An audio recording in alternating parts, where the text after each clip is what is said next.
broadcasting live from warm, sunny Addis Ababa, where the weather is quite nice. The sun is out and shiny, temperature's not too hot, no rain right now. Traffic's not so bad, which is pretty amazing for Addis Ababa. Anyway, it's been a very eventful last few days. It's actually been a very eventful trip. For those who don't realize, I've been on the road for a while. Started in Hong Kong, went to Australia, went back to Hong Kong, went to Greece for an internal summit involving a lot of stuff we're planning, and then went down here to Ethiopia. So why am I in Ethiopia? Well, it's a kind of a composition of many different things, but the most important is that we just finished the Haskell development course. For those who weren't aware of this, last year we started working with the Ministry of Science and Technology, and we signed an MOU to train a large class of Haskell developers to use for some form of an enterprise blockchain play involving Cardano. So we spent quite a bit of time. The ministry requested that all the candidates be female. We said that sounds great. As long as you can get us access to good resumes, we're happy to accommodate. We had over 300 candidates who applied, and we winnowed that set down to about 23, 19 from Ethiopia and 4 from Uganda. And we put them through probably the most intensive of all the Haskell courses we've ever done, because this one also included a Plutus section, and it was the first time we actually gave broad-scale Plutus training to people outside of the organization, and we learned a lot from that.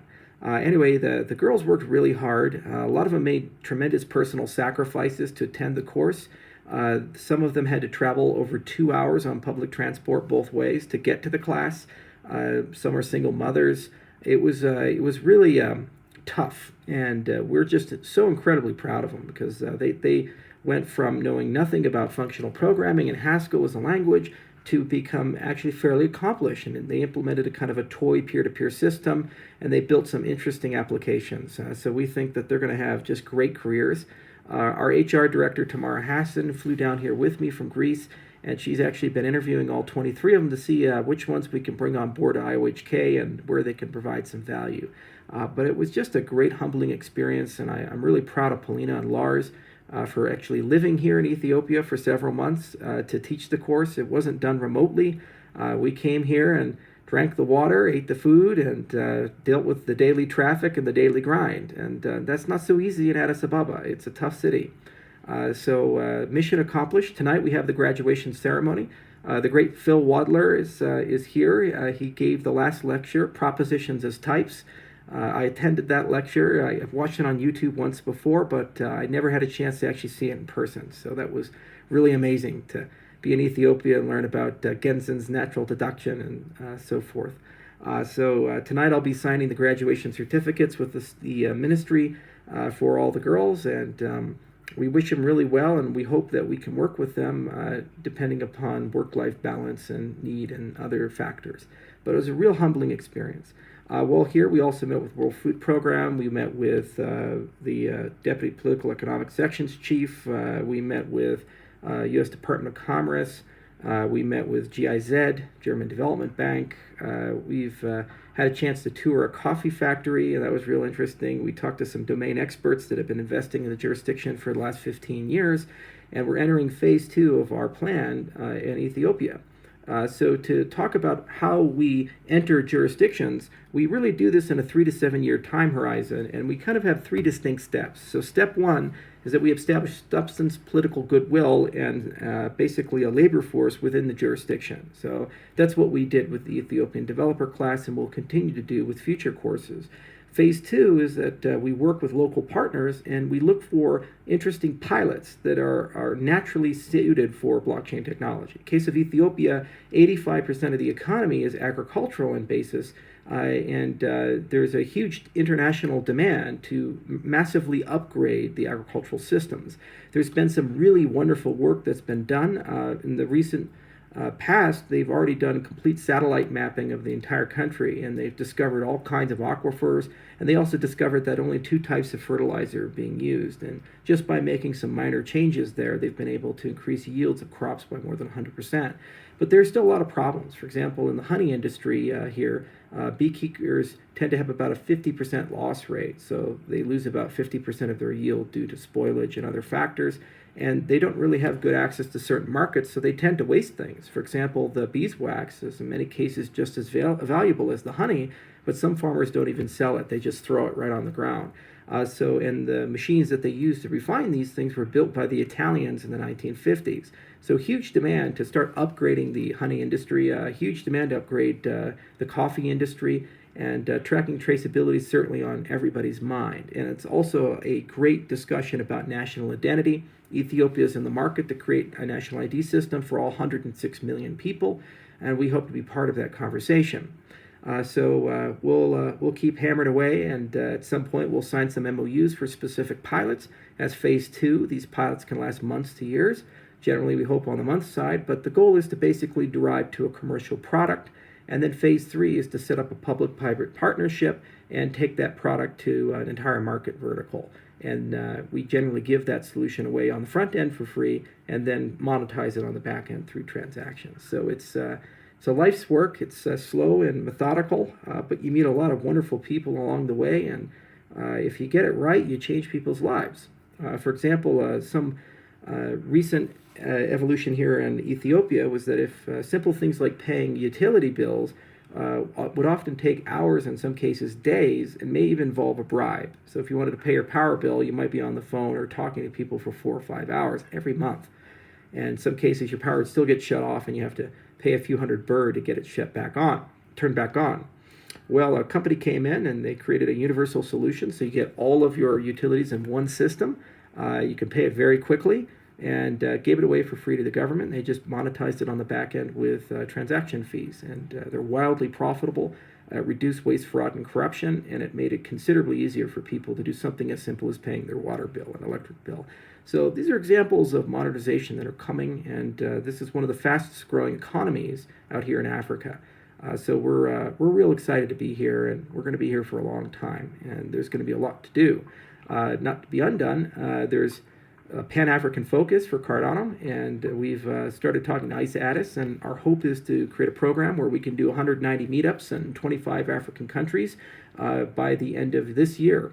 So we're working real hard to see if we can come to terms on exactly how that's going to work and how we'll do the Cardano ambassadors, but to have presence in 25 African countries in less than a year and do 190 meetups, that's going to be a big challenge, and there's some good people that are up for it. And our hope is by the end of 2020 to be in all 52 African countries, including Sierra Leone and Somalia and Sudan. So that's going to be a big challenge, but we're up for it as well. So the wheels keep moving. People are moving fast, and the world is starting to look nice.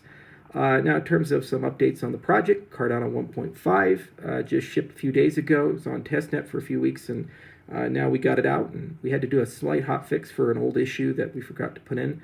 These things happen. So far, everybody's pretty happy with it, pretty seamless upgrade, and we're real excited to see that was so smooth. Second ledger support should be out probably before the end of the month. I was told unofficially that the release date's March 27th, but that's up to Emergo and Ledger, but the code's done and QA's around. And most of the hard work's been done. I actually have a Cardano branded ledger that works with Cardano.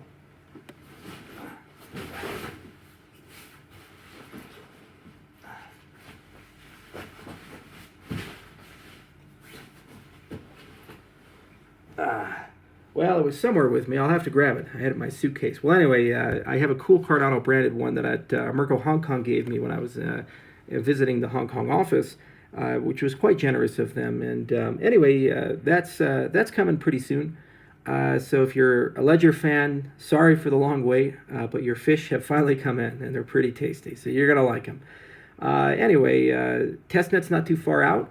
We're working super duper hard on that. Vincent's basically a code ninja right now, and actually the wallet backend team is now on an extreme programming model, and they're getting weekly to bi-weekly releases. And things are moving super fast there. They're moving super fast on the Rust side. Not to be outdone, the formal methods team has made huge progress updating a lot of the specifications and converging to some basically candidate specs for Shelley, which will eventually get the testnet to fully comply with. there's going to be some drift between the Haskell implementation, the Rust implementation, because they're implemented by independent teams. But it's a nice exercise because it kind of forces the different implementations in the specification to converge to an understanding, and it prevents a monoculture around a particular code base. The Haskell code is not too far behind the Rust code, and Eric DeCastro is right now working on integrating the Cardano chain repo with the Ouroboros network repo, which contains all of the network assets as well as the consensus assets. So once that unification is done, the next step is going to be connecting that code to the new wallet backend that we have, that Matthias is connecting right now to the Rust client, and then we'll actually have two independent implementations that we can now test against each other, which is really nice for QA, and it's really nice to verify our specifications are right. So the IOHK Summit's coming very soon. I think it's 3 weeks or something like that. I've lost most track of time, and we're real excited to see these things converge. And there's going to be a lot of wonderful presentations from Tangem all the way down to testnets and other things like that. Stake Pool Task Force is about to converge upon the testnet. I got to talk to Jared Maroney about the transition there. I'm running around the world, so sometimes it's difficult to sync on that, but they're doing a good job. A lot of good questions have been answered. We have some good content people that are going to start parsing those answers and producing some FAQs and other material as we get closer to the Shelley release. But all things considered, things are looking pretty good, and we're getting into the meat and potatoes, the nuts and bolts of getting Shelley out the door. What's really most exciting is that development velocity is dramatically increased, code quality is dramatically increased, and it's getting very easy for us to actually add features quickly. Yoroi is the biggest beneficiary of this at the moment, and they've done many releases since Yoroi launched back in late last year, and soon our velocity is going to start looking like that velocity. The technical debt's almost gone. And this means that as we look to the future, so the second half of 2019, when we start talking about topics like interoperability and rolling out concepts behind Ouroboros Hydra, it's going to be a lot easier for us to bring that into Cardano than it was for us to bring ledger support and other such things into Cardano. This is a consequence of lessons learned, sometimes very painfully on both sides, ours and yours. But that's the reality of engineering, and that's the consequence of when you start with a very rigorous academic viewpoint, and you kind of have to backfill good processes to accelerate that without losing your principles. All things considered, I'm very proud of the team. I'm very proud of the work done. I'm proud of the community. Things seem to really start rallying, and things are going to grow a lot. And the summit sounds like it's going to be a heck of a lot of fun too. So if you don't see me on the road, you'll see me here on an AMA or something like that, or you'll see me at the summit. Thanks you all for listening, and thanks for the patience, the support, and the faith. And there's a lot of good people here in Ethiopia that believe in you too, and believe in the project too, and are really excited about what this can do for the world. And it's an opportunity to really put things into perspective. So thanks, guys. Cheers.